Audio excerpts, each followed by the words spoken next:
Welcome, ladies and gentlemen. It's time for more Overwatch action. I'm so excited to be back here. It is our first Overwatch 2 tournament ever in South Africa. I'm Altruism, as always, and joining me is the wonderful, the person I always enjoy doing this with the most, the wonderful Sun Phoenix. How are you doing, my friend?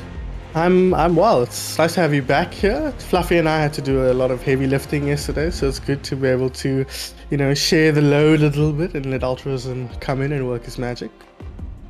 I'm just here for the lols, as most of the people are here this weekend. A very relaxed cup, just getting to see what the new meta is going to shape up. And Sun Phoenix, talk us through what it's been like seeing all these old faces back now in a very new standing. It's been a lot of fun actually seeing, old faces are all good and well, but it's been nice to see a lot of new faces that have been putting up some pretty strong performances. I think a couple of players that stood out to me yesterday were people like Saltcatcher, Ergo as well, Scorpion. There are a few players whose names you'll never have heard before, but who stood out. I think Saltcatcher, especially on the main tank role, really impressed me. So that's the kind of thing I'm always excited about. Seeing these tournaments, we see the assassins and the blurs and the whatevers popping off all the time. That's kind of relatively par for the course. But to see some new players you've never heard of actually performing is that's the best part of the tournament for me. I must admit, that's been something that's completely stood out to me about Overwatch 2. With the fact that it's gone free to play, there has been so many new people who've jumped on board, and people who are now just, even after a week, are starting to flame the ranked system and coming through there and complaining that some characters are overpowered. I'm like, where have you guys been the whole of Overwatch 1? It's time. It's welcome to exactly what we all love about this game so much. And the fact that they're here joining us for our first tournament as well is a really good sign for what Overwatch in SA should be, really. Yeah, absolutely. It's awesome to see, an influx of players and some returning players. Not necessarily just in this tournament, but just looking on my friends list, I'm seeing faces from 2-3 years ago, names popping up in my, just started playing Overwatch. And that's always cool to see all these people coming back to the game and enjoying it. And it seems like the consensus is that the game is more fun than it was when Overwatch 1 ended. And that's always a good sign. That's a very good sign, I must admit. I'm seeing a lot of my friends from other games start to pick it up as well. A lot of the Apex players are starting to come back across here because they got such similar dynamics. And what's really nice for me is that there is a bit of a learning curve in Overwatch. And so I'm now back to being average, which is really good. Before. Yeah, absolutely. Right, there's still the old players who know exactly what they're doing. And now I'm sitting there going, I know at least more than the guys who've just started. Exactly. I played with one of our teams that we're watching now. I played with him earlier. I subbed for them, and it's night and day, going from comp where all the normies hang out or quick play, and you're like, I'm actually okay at this game again. Like I haven't been here for a while, but I'm not that bad. And then you play with people who never stopped, and you're like, oh my god, I'm out of my league here, out of my depth. Starting that grind to gold right now is basically what I'm at. But actually, literally, I placed it like silver, and I was like, "Ooh, guys, I thought I was doing okay, but things are not looking good." And I'm back in gold now for support, so it's fine. That's Overwatch the kind of expertise you can expect, gold level expertise. Yeah, thankfully Overwatch has actually put out the tweet saying that there was a bit of a problem with the ranked system and that people were getting stuck too low. And that's what I'm sticking at right now, that's my rationale. Yeah. There are some people who are doing very, very well and who have shown off a lot this weekend. I mean, like you said, there's a couple of returning players, and you're going to get to see a couple of them now in our first game. Basic idea of what's going to happen today, it's 3 o'clock now, meaning it's our second game of the day. It is going to be the Burnt Toasties versus Citrus Crusaders. We'll run through those lineups in just a second. And then at 6 o'clock tonight, I'm going to be joined by Kiriko Simp, otherwise known. We'll get back to all the names. Everyone's changing their names. That's the best part about COWZA. And it is going to be COWZA versus edited. You got to put the brackets there when you say edited, team edited. And again, all of these teams have a couple of people who know what they're doing in this stage and know what they have never perhaps seen in the game before. All of this is just to have a bit of fun. If you guys don't know, if this is the first game that you're tuning in for the weekend, the one rule is simple. Everyone needs to have a Kiriko on their team, celebrating the newest hero here to Overwatch, and what a hero she's turned out to be.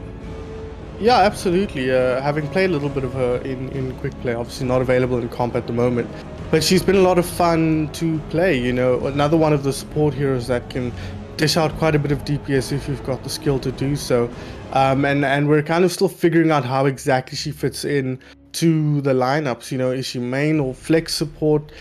Does that even matter? We were chatting yesterday about it, me and Fluffy, and yeah, you know, question marks about how you slot her into a team, but she's been a lot of fun to watch, and you know, seeing teams figure out the different levels of skill that different Kirikos will have is quite fun to see play out. Oh yeah, and she offers that different versatility where she's one of the most aggressive supports, or at least has that potential, really can with her mobility get in behind the back line, start putting in some good headshots, take out 1 or 2, and if anyone ever turns around and looks at her and she gets into trouble, that teleport with the 35-meter range is such a good escape tool to be able to just go back to the team, get some healing back up. And again, with the support passive now, if you guys are unfamiliar about how Overwatch 2 works, all supports have the passive that if you just don't take damage for a couple of seconds, you naturally heal up. So it doesn't even have to waste that. Of course, then also throwing in that cleansing Suzu has changed everything, where there were very few abilities in the game that were able to take off something like an anti-heal grenade. Tell us about how you think that's going to change the dynamic that this Kiriko player is going to have to, you know, their role in the game. It changes quite a lot because, you know, just the Suzu itself, it kind of mitigates some of the effectiveness of Ana. Of course, in this tournament, you're going to have a Kiriko in every game. So we haven't seen much Ana, as you know, in part because of that, in part because we're seeing a lot more aggressive play out of teams. So Ana kind of gets left in the lurch. And yeah, she can play definitely a very aggressive style, but it's interesting to see that there's no hero for supports like that other than Lucio, who kind of can go forward with the team and really put the pressure on the backline alongside some of the other DPS. And not a lot of Lucios play that way. We have a few in the community, and we saw them yesterday, Wallace, Slade, you know, those kind of guys who absolutely play like a Genji instead of like a Lucio. But they're playing Lucio, they're not playing Kiriko. So if they're on Lucio, that means your Kiriko is your main healer. Do you want her playing like a Genji? Maybe, maybe not. And that's the kind of thing about a tournament like this where Kiriko is mandated. It's like, well, somebody has to play Kiriko. And if Slade's the best Lucio on the team, then we should put him on the Lucio if we want a Lucio. We shouldn't put him on the Kiriko. So it's interesting. We're seeing a lot of Kirikos play a very standard, conservative healing style, which comes naturally to a lot of the healers. But I'm interested to see, you know, today I was playing with Citrus Crusaders earlier, and whoever we were against, I can't even remember. They had a serious flanking Kiriko alongside a Sombra. So you always had pressure in the backline, and she can come in and just leave when she wants. It's crazy. Swift Step is insane on paper. So yeah, it kind of changes the dynamic quite a bit. So much still to be developed in this new meta. 5v5, different tank roles, different passives, everything changes, but some things don't change. We're still going into a first to 3 map style here in our first game. Like I said, Burnt Toasties versus Citrus Crusaders. We're going to be starting out on our control point. It is going to be Lijiang Tower.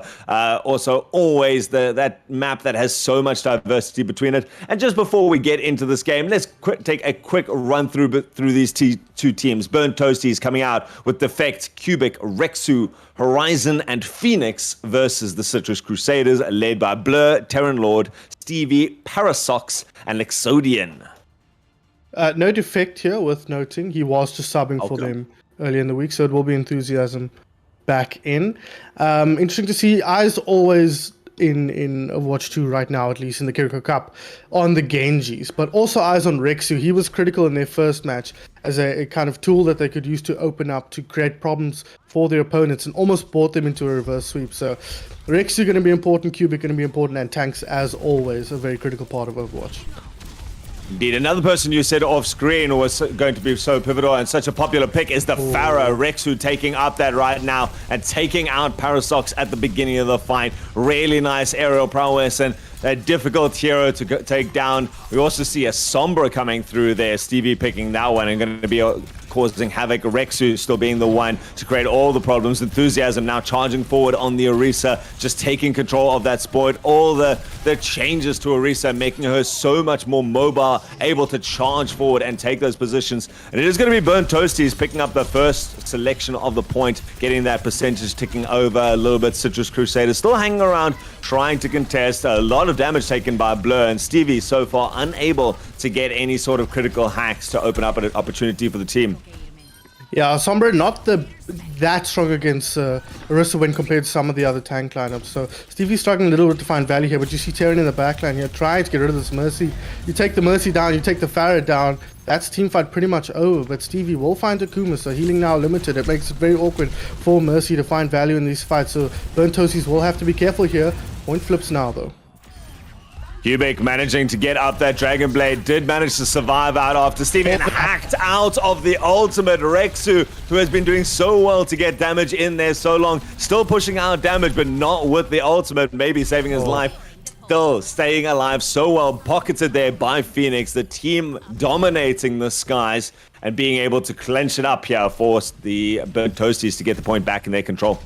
Yeah, this is typical of the Burnt Toasties and Rexu teams in general, it seems, is that if you let him get his Farah and get value on the Farah, always too far forward though, the hack comes through, and that's a good start here for the Citrus Crusaders. This is where those hacks really can come in, is the ability to take someone out of the sky, just create that moment of invulnerability. Of course, hacks don't last as long as they used to, but even a single second can create problems, and then you get that extra damage boost. The 40% extra for Sombra can chew through her so quickly. It's up to now Burnt Toasted to take back. So far back and forth between these two teams. Citrus Crusaders now wanting to chat, or at least having control of the point, and have a lot of ultimates in their back pockets to try and cramp up this doorway. Yeah, perfect play there from Citrus Crusaders. And look how many ultimates they have, as you say. They can just pressure now the front line. They're in the driver's seat. They're slightly behind in percent. But they've got such a huge ult economy advantage at the moment. And what they've done so far in the last two fights is absolutely dominate Rexu. He comes out of the choke and he's already killed. Blur on the Diva doing a good job pressuring him. And there's no other counter really. Sure, Parasox can throw kunais, but it's really been Blur putting him under pressure. And the hacks can be so detrimental to a Farah. Bomb over the top. Finds Phoenix. Oh my god.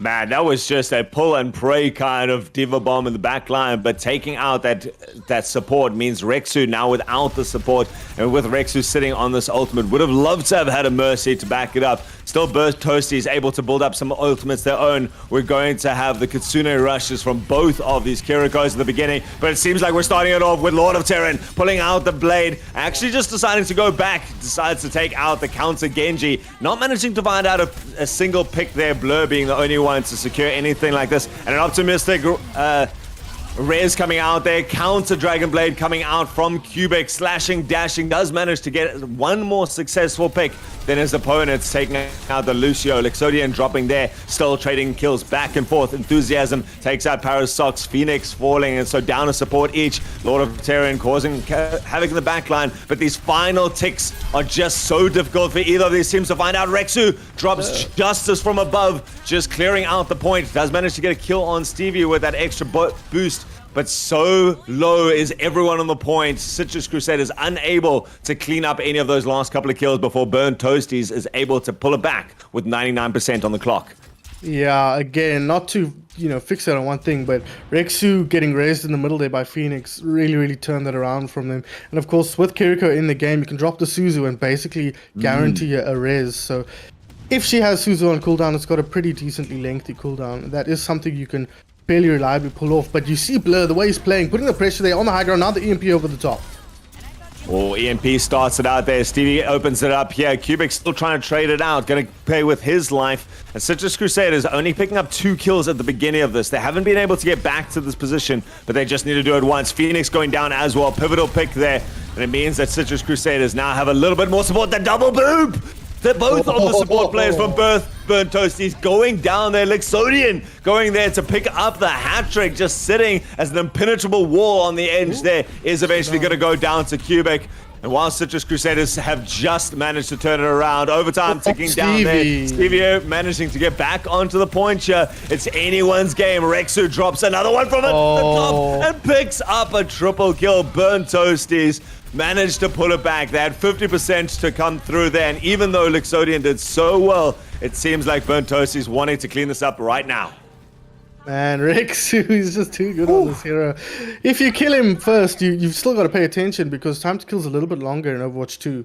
Or at least that's how it feels. So fights can really get drawn out and spawns can start to contribute when they come back. So that's what we saw there. They'd kind of forgotten about Rexu after the fight started and they killed him off early. But Rocket Barrage over the top and that's that. But I think this is a very even matchup here. A little bit more target prioritization focus fire in the mid fight, I think, is what's separating these two teams, or what could end up separating these two teams, because these fights are very chaotic, very long and drawn out. So little bit a lack of discipline perhaps at some time. Gotta love that as a play-by-play caster, right? I mean, you and I have seen some really long fights in Overwatch 1. Yeah. Overwatch 2 now, more chaotic action all over the place. So apologies if we miss anything, but there's just so much happening at every stage. And like you say, if you don't pick out the right target at the beginning, it can drag on forever. You can get those reinforcements. Now see Burnt Toasties pulling out on the slope. Just a little bit slower to the point there. Citrus Crusaders, of course, coming out with Exodian still on that Lucio. Rexu now looking to just try and clean up people in their backline. Diva goes in deep here. Oh, Stevie goes down. Blur had also gone in very deep and is going to pay by the D-Mech. The hack comes out. Burnt Toasties looking in good control of this point, just having the patience to last through this. And Rexu still not being dealt with, raining that damage from above. Yeah, and this is the map where he's not supposed to be as good, right? On paper, Control Center isn't really a fair, strong map, but you can totally run it and you can make it work, and that's what they're doing right now. Burnt Toasties in the driver's seat here, building up towards a couple of ultimates here, but the Sombra could end up being a difference maker. The hack onto the Diva can really hamper her game, onto the Pharah as well. They can find picks, and you can see here they're getting nice and aggressive here, looking to crack through the Burnt Toasties defense. Going to be up to that hack to come out. You see Blur now prioritizing Rexu, just trying to nullify that aerial presence. Not being able to get any kills for now, but at least if you're stopping that damage being mitigated, the hack comes out onto Rexu, dropping towards the ground. It is the difference maker. Gets picked up. Here comes the Reyes. Phoenix being able to get Rexu back into the fight. And like you say, that COWZA being able to work it. Both teams now trading out the Diva bombs. Only Blur's managing to get anything. It takes out Rexu for the same time. And then the crush. Blur using that ultimate in every way possible to secure this opening here for Citrus Crusaders. Cubic trying to salvage the fight, gets hacked up for his troubles and taken down in the middle of that Dragon Blade, and it seems like Citrus Crusaders going to be able to turn it back with just 54% on the clock. Oh my goodness, Altruism, you weren't here yesterday, but we saw between Blur and who was the other player now? I'm forgetting. Twisty, I think it was. Between the two of them, they got like 7 or 8 remake kills. It was insane to see. Every Diva bomb was getting value, so I'm not surprised to see Blur getting value with the self-destruct. Traditionally not the best hero, but we've got Pulse Bomb in the back here potentially. Oh, just again that hack onto Rexu in the middle of his ultimate. Does manage to get out here. Pulse Bomb thrown out. Doesn't manage to come up on anyone. Rexu still being the difference maker, still being the problem. And Citrus Crusader not dealing with this fight. Now it's up to just the baby Diva, able to stall it out just a little bit longer. Not someone you want to stall out, considering you want to get the point back.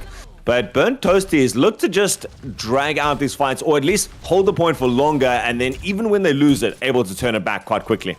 Yeah, absolutely. And there's a couple of ways to deal with the Pharah, of course. We've got an EMP around the back here. Stevie going to look to come in here. He could hit pretty much everyone. He pretty much does. All 5 hacked up, and that should be a team fight. Game, set, and match here. And they deal with Rexu. They've already taken a couple, but Blur has lost the mix, so it's been a little bit difficult here, Altruism. Citrus Crusaders need to clean this up now, though. They're losing too many kills. They didn't have any other ultimates to throw in with it. Blur not quite up to that mech just yet. And with Luxodia still doing work, somehow getting boops here, gets taken down. And Citrus Crusaders starting it off as well as they could have possibly liked with that 5-man EMP, I would like to say. Still not able to turn this around. And here comes Rexu just to try and clear off the point, stop anyone reinforcing. Citrus Crusaders trying desperately to try and come back onto this point. They're already 1 map down, and they're being denied the space just taken away. And Cubic looking to end it off straight away with the end of the Dragon Blade. It looks like it'll be pretty much done here. He picks off Stevie. Anyone else coming in? Not really, and that is going to be that. Burnt Toasties will take the first map. Really, really strong performance from them. But again, we look at what the problem child is here. If you listen to Crusaders, it is 100% Rexu. This guy right here on the Farah. This should be the barrage on Lighthouse here, yeah. Not Lighthouse. Market. Gets one, gets three, and then yeah, it's just cleaner from here. Once the team fight is in this position and you're not running counters, which Citrus Crusaders aren't really, you kind of he can just do what he wants. And I was going to say before the team fight popped off there's a couple of ways you can deal with the Farah. A common way to deal with her is just to ignore her as best as you can and try and kill everyone on the ground around her and deal with her last or second last. But it's a tough way to play, and you can see that's what Citrus Crusaders were going for. They had no direct counters to the Farah other than the Diva. They were running Tracer, they were running Genji, and that's composition that's looking to get into the backline and deal with the backline. But there isn't a really strong or a really susceptible hero in the opponent's backline. So I wonder if they don't need to just put a little bit more emphasis on making Rexu play around them as opposed to playing around him. So running a Sojin, Ashe has been super unpopular in the Kiriko Cup so far, but Sojin, Ashe, Widowmaker, I was playing earlier. Stevie plays a pretty strong Widowmaker, so maybe as we move on to the other maps, we might see them start to at least put some pressure on Rexu that can help Blur really just make Rexu's life not quite as easy as it was on Control Center. You know, that whole just shut down with something like a Diva onto the Farah flying around is still a very Overwatch 1 mentality, because there you're able to dedicate your off tank to trying to shut that down. Yeah, to take away that solid front line is very difficult now. You don't have that Ryan to just keep the rest of your team safe. The time to kill that you mentioned is a little bit longer in Overwatch 2, and so you can't really let the Farah just do so much damage from above like that. You don't have that opportunity to just go in and clean up that backline as fast as you would like to be able to do if you're playing something like a Genji and a Tracer.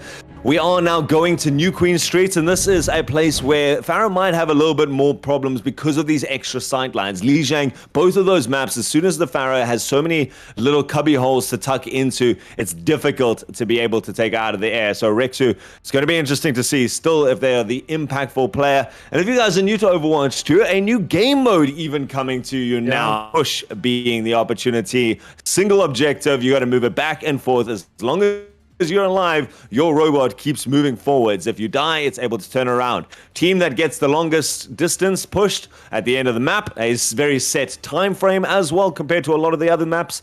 How do you feel about this game mode and its place in Overwatch? Mixed, to be honest. Better than 2CP, I think personally. Of course, that is now in the bin, doesn't exist anymore.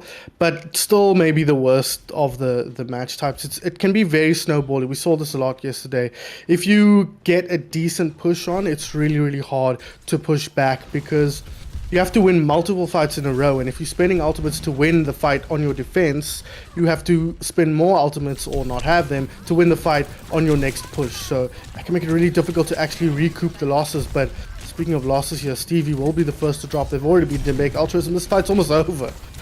Oh, and straight away, we don't see much of a change-up coming out here from the Citrus Crusaders. Still Rexu wreaking havoc on that Farah, now with enthusiasm picking up that pick potential on the Roadhog. Really nice character to just keep a consistent presence on this mobile objective. And having a Rexu, Cubic, even Dakuma being able to jump in and out and chase down their opponents, create a big space control aspect. Very nice. Phoenix goes down at the beginning, so there's going to be no res for Rexu, no support there. Still, the DPS here from Citrus Crusaders able to do so much work and keep pushing back the Burnt Toasties. Burnt Toasties do get a couple of kills their own, but like you say, that snowball ability, it's still a 2v2 competition. And as long as we see enthusiasm holding on to this point with that support and even getting up the whole hog at the beginning here, eventually goes down. Burnt Toasty, after a dangerous beginning of that fight, do manage to turn it around. Doesn't mean that they got any progress on the push so far. Dude. Wow, Blur at the end though. Okay. This guy, every time he finds value with this, the so-called worst ultimate in Overwatch, or one of the potentially least impactful. That somehow the divas are finding so much value, but. Yeah, you know, we've been talking about Rexu a lot, but it's worth pointing out that I don't even think he's the best player on this team. I think Cubic is cracked on the Genji and on pretty much anything he plays. So this is a really 1-2 combo here. You kill Rexu, sure, but here he comes with Rocket Barrage in the back. He finds one, make it two. No, Blur there to the rescue. Blur doing a good job of just being able to shut that down, picking it all up with that defense matrix, and now trying to hold that front line. We've still got Stevie on the Sombra. Does have the EMP up, sees everyone, but decides to pull it back. Just too many eyes on him at that stage, and with that retreat out, it means Burnt Toasty starting to pick up this fight, just unable to find that opening. Citrus Crusaders showing patience, maybe looking to take it in the next fight with that and the Kitsune Rush. Yeah, but it's rough, right? Because the Kitsune Rush, EMP, and then what after that? If you win that fight, you have to win another fight to then actually take the lead again. And from the Burnt Toasties perspective, they're fine going back and forth like this, because they've got the lead, but the EMP will start things off here for the Burnt Toasties, or Citrus Crusaders rather. Optimistic considering Lord of Terran dropped very early into that fight, but it seems to be working out here for the Citrus Crusaders. They didn't even need to drop too much else. They've managed to pick up Blur's ultimate, and he chases down Rexu in the middle of the air. So the snowball continues here for the Citrus Crusaders. Really nice way. And they've still got 2 ultimates, even 3 ultimates here with Lord of Terran coming back into this. A very similar number, though, for Burnt Toasties on the other side. Yeah, there's potential here, but they're coming in with the Blade and the Kitsune Rush here on the side of the Burnt Toasty. So a lot of opportunity for a lot of kills, but they did not lose players here. I like this ultimate from Terran Lord, making space, looking to get aggressive here so they can cap this first point. Hack onto Enthusiasm here. Remake kill? No, not quite this time. I love the optimism of Blur to still go for those. Now the problem comes out. Burnt Toasties coming back with a vengeance. Crusaders tries to drop that Lucio beat, but it's not going to keep anyone alive considering the onslaught that Burnt Toasties is coming in with. Just such intention to be able to come there. And even though Citrus Crusaders did take that little bit of an advantage in the push, I think Burnt Toasties coming through, even with that whole hog in the next fight, it could make the difference and get them back into the lead. Yeah, that is very true. They're not in the lead. God, this UI I find so confusing to read, but you are right. It is Citrus Crusaders in the driver's seat right now. They're closing in on EMP, but Rexu, he found his target. So Lord of Terran's out of the game, and once Terran Lord is out, Rexu can do whatever he wants. Blur very focused on the front line here, but you can see what's happening in the back line. Absolutely dismantled by the Farron with the whole hog you mentioned earlier. They can just force them back, cap this point, but the point will stop here, wait for a while, so there is time for the Burnt Toasties, or Citrus Crusaders rather, to try and get another fight in here and try and prevent the Burnt Toasties from taking the lead. The lead is so important in this mode. It's even just 1 centimeter lead is worth more than just that 1 centimeter. Another big aspect we haven't chatted out before is the early spawn, the forward spawn that Burnt Toasties has been able to secure for themselves right now. And they're going to need it, having lost Rex at the beginning of this fight. Lord of Terran, a very pivotal player coming out on the soldier. He needs to prop off to be able to shut down the self-sustain, that consistent damage, to be able to keep chewing through. Here comes Blur's ultimate over the top. It does manage to still pick up Phoenix, just stationary on the ground there, not over the top even, just abandons it in the middle, but picks up the support. And while Rexu's now back into the fight, drops the ultimate, manages to pick up Lord of Terran, could pay with their life, and it is going to be Cubic now. Going to try and clean it up, gets 2 with the Dragon Blade kill. Really nice attempt for there. Still has to try and fight it out against this lone player here. No Blur on the Baby Diva. Stays alive and takes it out there, gets the remake here. And is able to turn the push the other way. Still such a close margin between these two, coming up with 4 minutes left. Yeah, but you can see how critical it is not to have the supports get picked off, because I think if Phoenix been alive there, she just popped Valk when she died, but a good bomb from Blur, but Blur picked off straight away here. D-Mech now, that leaves his team under a lot of pressure. Every tank's so much more important in Overwatch 2 than they ever were in Overwatch 1, and they've got the res on the side of the Burnt Toasty, so Takuma back up now, so that's 5v4, 3, 2, 1 here as Cubic now moves forward to clean up. Nah, 100%, like you say. And you can see the intention. Rexu wants to shut down Lord of Terran very early. Citrus Crusaders still have a couple of ultimates in the bank, looking to push this back. They're going to need it soon enough. Burnt Toasties quite far away from most of their ultimates, at least one fight if this doesn't drag out.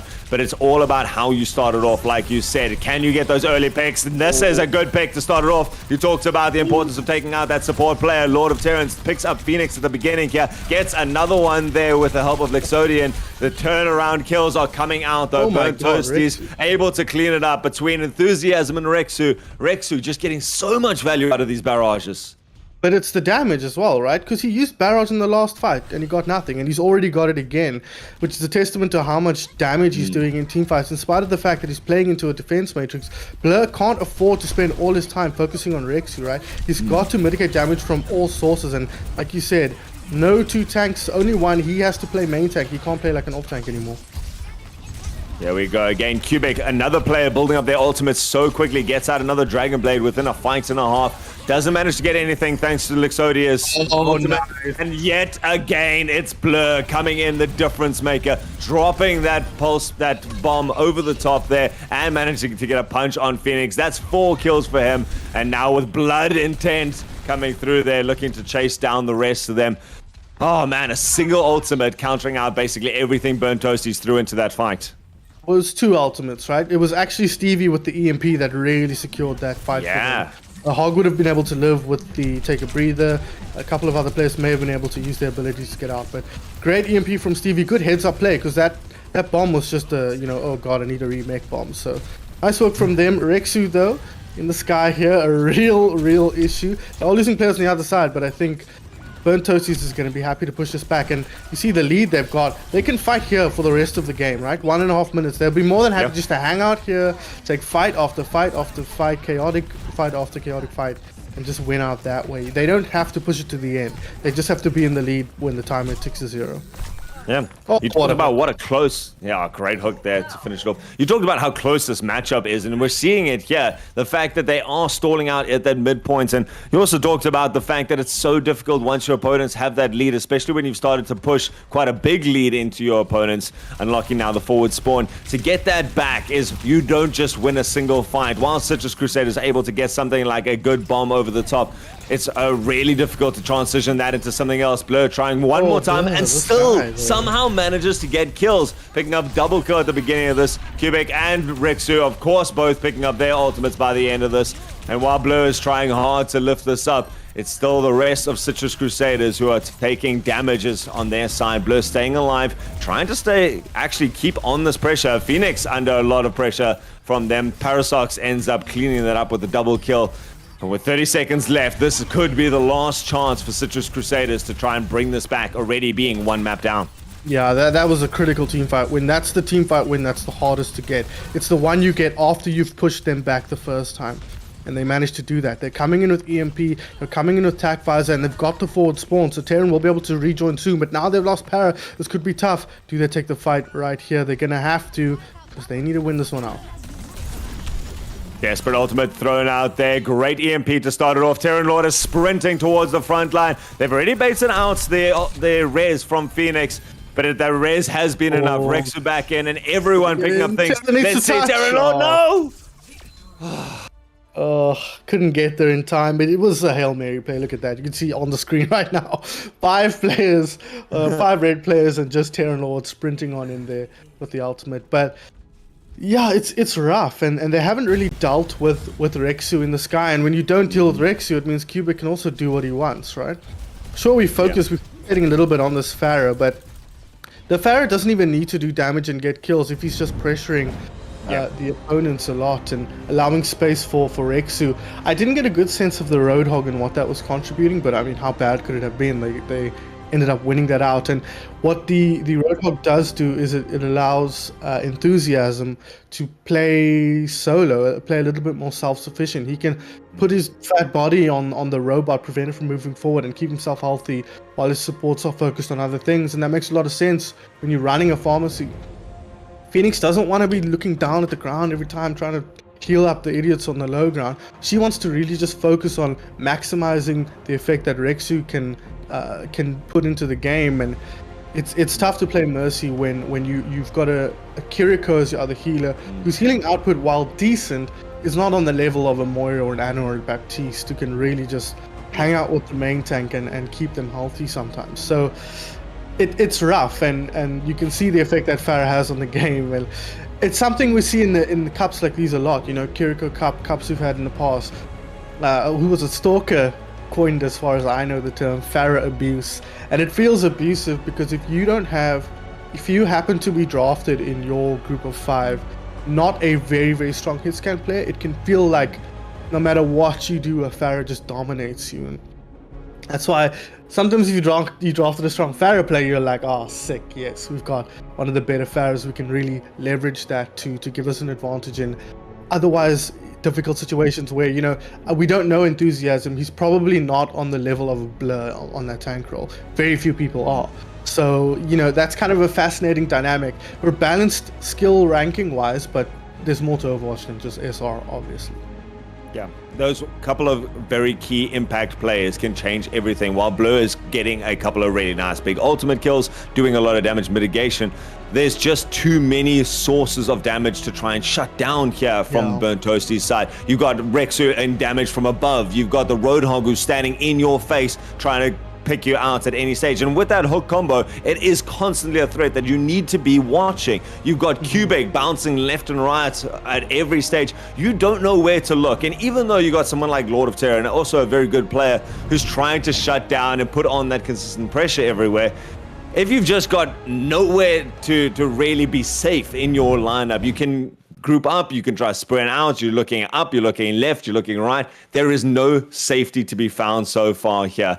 And that's psychologically difficult to deal with. That's strategically difficult to deal with. And it means that what is your game plan? If you're not able to shut down at least one or two of those key threats very quickly, it means that the other team, just the longer the fight goes out, the happier that they're going to be. Someone's still going to be causing havoc.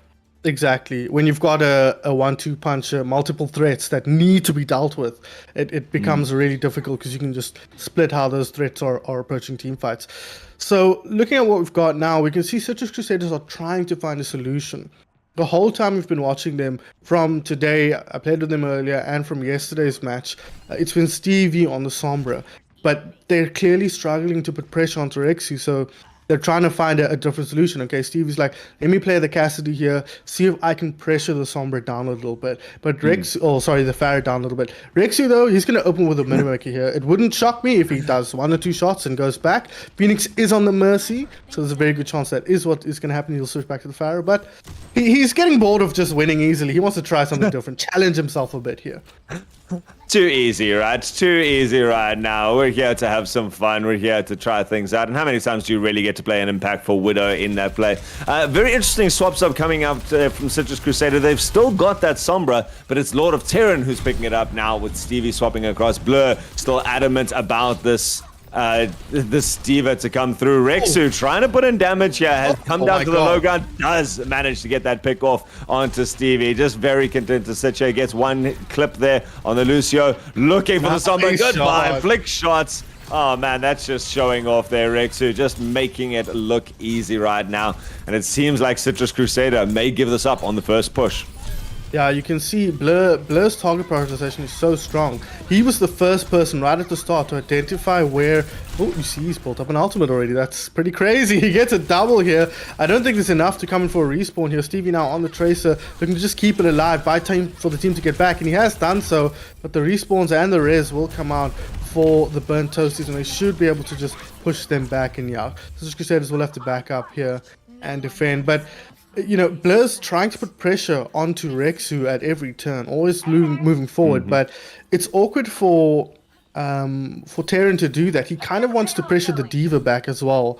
He has to really decide how he wants to play here. Does he want to focus this guy who's popping off like this, or does he want to help the team deal with the Diva and just crack open the defense? Yeah, right now it's a big aspect for Blur is that he's got to come forward to make that space for his team, as we see Cubic running into the back line trying to find just an extra bit of space with this Dragon Blade, more of a zoning Dragon Blade than anything else. But Blur's charging forward, trying to shut down the long distance threats that someone like Rexu is putting on there. But you don't have the damage behind you to now try and clean up anyone that you overlap. You don't have that long distance burst healing of an Anna or a Baptiste. You've got a Kiriko and a Lucio, and they don't necessarily able to charge forward as much as you can, as we see still Burnt Toasties being the ones to put on this damage. There is no way to shut down Rexu in the back line, and now he just charges forward. He's feeling this Widowmaker very, very well. And I mean, Cubic even off the side here, just hunting down anyone who's lingering at the back line, I guess. Yeah, you know, you mentioned this guy though. Can we just relax? Just a little? You mentioned Apex earlier, right? And the idea that Overwatch and Apex have a lot in common and players kind of oscillate between the two. Rexu is that guy that you were describing. He played for Leyden and then he went back to Apex and now he's back in Overwatch. He was playing Apex before. This dude knows how to click heads and we can see that. We've kind of typecast him here as a Pharaoh 1 trick, but he's showing us here he can do more than just shoot rockets at a clumped up enemy, and it's scary to deal with multiple threats like this. Pharaoh Widowmaker, totally different heroes that do totally different things. Yeah. If he can do both to this effect, it's really tough. And again, to mention what that does for the rest of the team, Cubic can just do whatever he wants now. Yeah. And the terrifying aspect there, Stevie with a good pulse bomb. In fact, picking up the double kill now. Counter pulse bomb counter self-destruct tries to come up. Enthusiasm does pick up one. It's still Citrus Crusaders finally looking like they're able to pull this back and just rectify that massive steamroll that Burnt Toasties had set up. They've still got 4 minutes on the board. So far, that's the first sign of life, though, we've seen out of Citrus Crusader. The first time they're able to push back a little bit.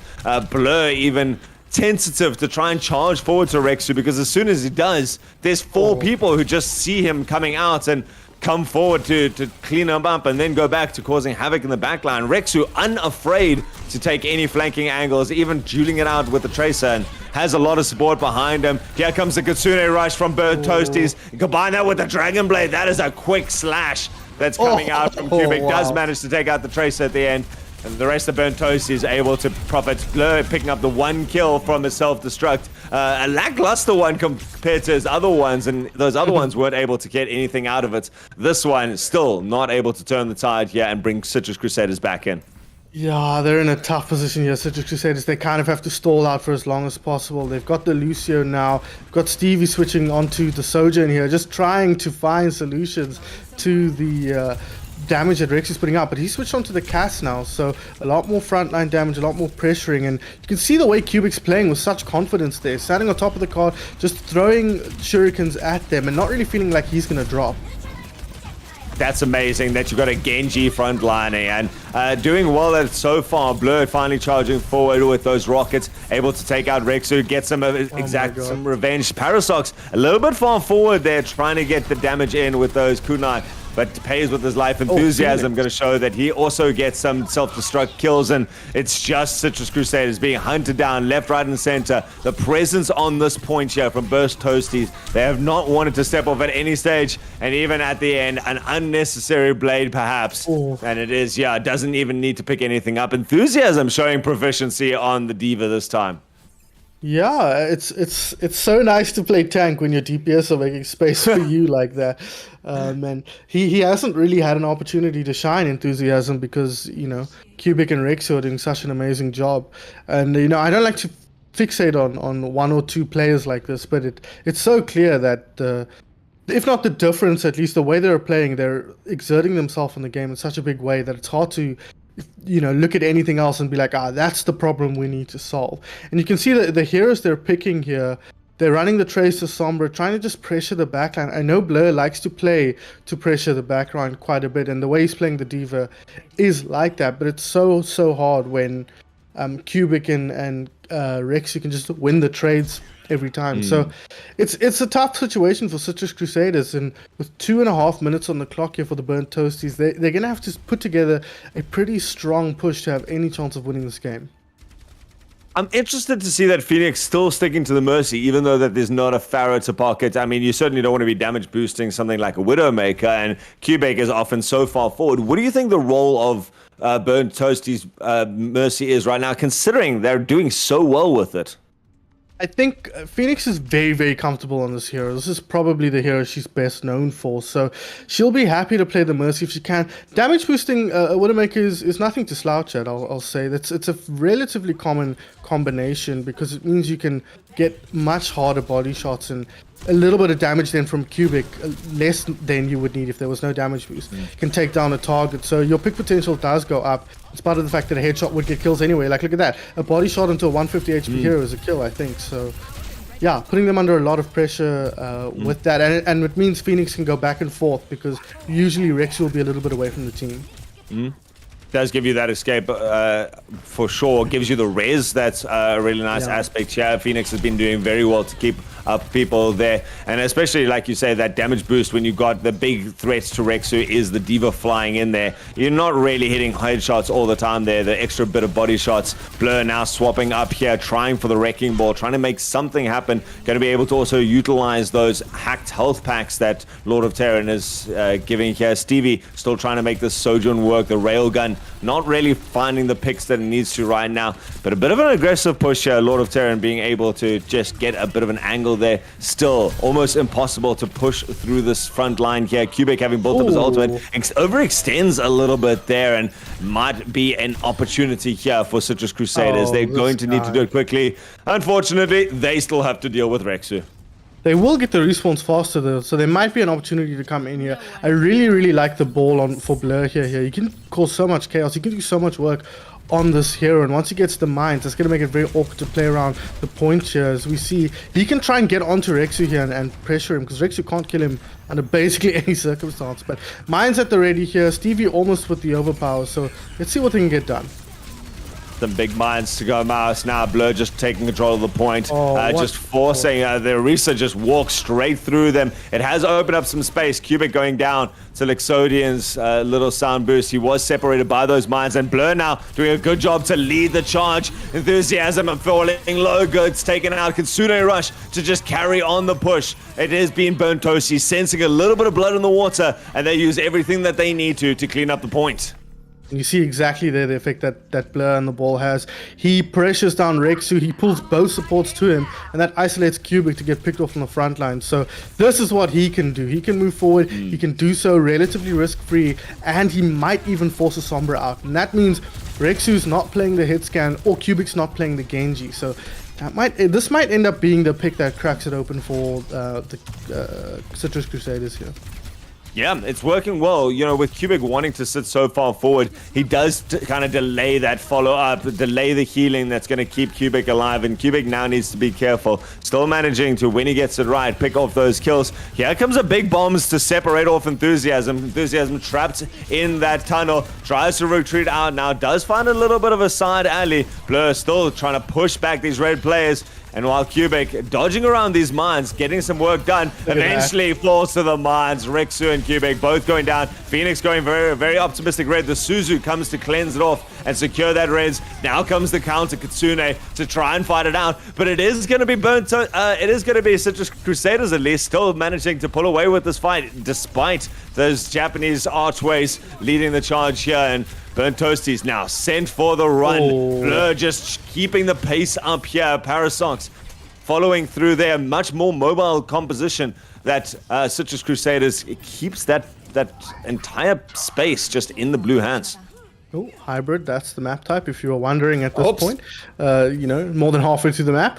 Now I finally feel like Citrus Crusaders has found something that they can say to the Burnt Toasties, now you figure out how to deal with us. It feels like, up until this point, Citrus Crusaders have been on the back foot. Burnt Toasties have been like, we're going to do whatever we want, and then you have to deal with it. Now, it's Citrus Crusaders and Blur on this ball that's saying, hey, look at me, deal with me, or you're going to lose. Although, Cubic, the blade here, he's going to make quick work of the Citrus Crusaders front line.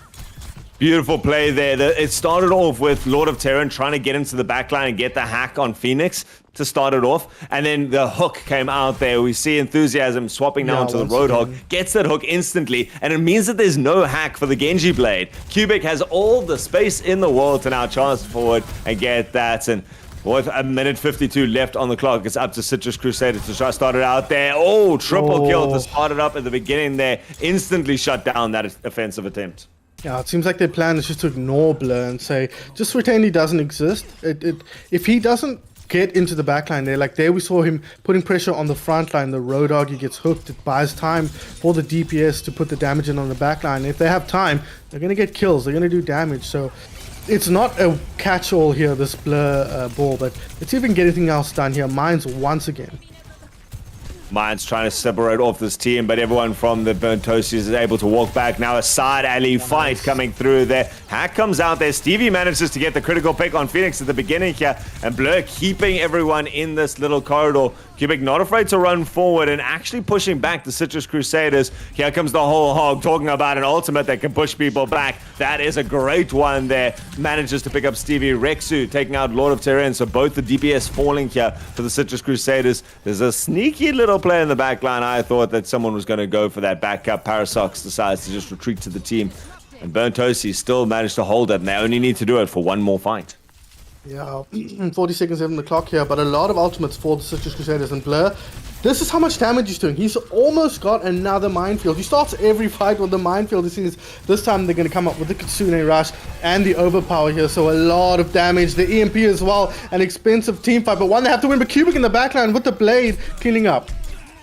Somehow Cubic just managed to avoid that EMP. It was a great EMP to launch things off. The Kitsune Rush to try and get the Citrus Crusaders in there, but the counterplay, Cubic having been such a standout player, Rexu now cleaning up the rest of the fight. And while Blur had tried to trap everyone else in with those minefields, it was not Burnt Toasties trying to run backwards. They were very content to run forward. Last fight territory here for Citrus Crusaders. They've got overtime ticking down, and they're getting cleaned up. As soon as they get to the point, they're out. Kitsune Rush to end it off, and just a little bit of style to end it off. Burnt Toasties going to take the series 3-0. Yeah, that's been the most one-sided series we've seen so far. I watched the Burnt Toasties play their first match against the Frontline Fighters, and that was a very even matchup. And in fact, the Burnt Toasties ended up going down and ended up starting off 0-2 in that series. But watching them now, looks like a totally different team. They figured out some stuff. They figured out how they want to approach the matches, and a big part of that is Cubic on the Genji and Rexu on whatever Rexu's doing. I'm glad that he showed us in King's Row it's not just the Pharah, because the question mark always with the Pharah is, what happens if you go up against, I don't know, 20? There's a blast from the past at this stage, but some crazy hit scan who can dominate you in the sky. Or what if you go up against a team that's coordinated enough to just melt the people standing on the ground and leave you in the air? You have to do more at that point. But he can play the Sojourn, he can play the Widowmaker, the Cassidy, all of those things as well. So that for me again is the key from the Burnt Toasties. Can you deal with Rexu? And once you've dealt with Rexu, can you deal with Cubic? Then we're gonna have to wait and see. Citrus Crusaders having a tough time this one, just figuring out how to deal with the enemy DPS. Yeah, 100%. Every single moment, every single team fight, there was always one or two players just falling to that onslaught. They were able to engage so quickly, and with the burst damage that Genji and Pharah were able to do, the target prioritization that was coming out, it's very difficult to drag out those fights when one of your big DPS or one or two of your supports goes down straight. Oh. Life. It means that as soon... Okay, cutting out, apparently. Back. Yes. Okay. All good. Okay, so we're back. So yeah, that's the idea. Is like as soon as you burst down the couple of supports or the DPS behind Blur doesn't have the infinite sustainability that you can just to try and win out the rest of the fight. And so very difficult task here for the Citrus Crusaders. They did a valiant job. They won a couple of big fights, but it just seemed like for every fight they won, there was 2 fights coming back from the Burnt Toasties. And I think Burnt Toasties is going to be very happy with the way they ended that off. Yeah, absolutely. Talking about the Citrus Crusaders, you're absolutely right. It feels a lot like it's centered around Blur, and that's not a weakness of Blur or the team necessarily. It just feels like if Blur's not contributing a lot to team fights, 3-man self-destruct kills, the huge minefield plays. It seems like Citrus Crusaders are struggling to find value out of team fights, and that's not necessarily a knock on the rest of the team, but it is something that you have to look at and be like, that's a problem that would need solving. How do we make it so that we're not just relying on Blur to find value or make space? Like, yes, that is his job as a tank, but it feels sometimes like if it's not him, then it's nobody. And I'm looking at Stevie and Terranord, for example, and I know these are very strong players. I've been quite impressed with Stevie's play throughout this tournament, the matches I've seen of theirs so far. So something wasn't working for their compositionally or playstyle wise. Something that the skill is there. It wasn't coming through in that match. Or perhaps it was just a reflection of how dominant Cubic and Rexu were on their respective roles. Or yeah, it's hard to see, but I'm excited to see the Burnt Toasties go up against some of the teams near the top of the rankings here, and see how they end up dealing with this Burnt Toasties squad that now has 5 matches under them to have sorted out any issues they had before.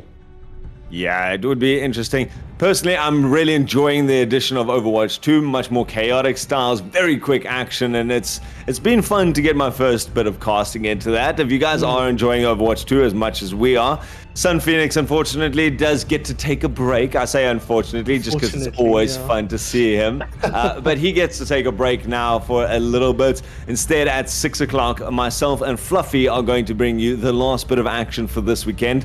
I say the last bit for this weekend because we do have the big showdowns all coming down next weekend. So if you guys do have to run off at this stage, don't forget to come back next weekend. But if you are managing to stick around, we do have another bit of action. It is going to be the COWZA versus edited with the brackets. You got to keep the brackets there. We'll be able to bring you all that action in about an hour's time. We'll start chatting a little bit before the game, so join us for that. Find it out, come shout it out, and thanks for your support so far. We'll see you in just a bit.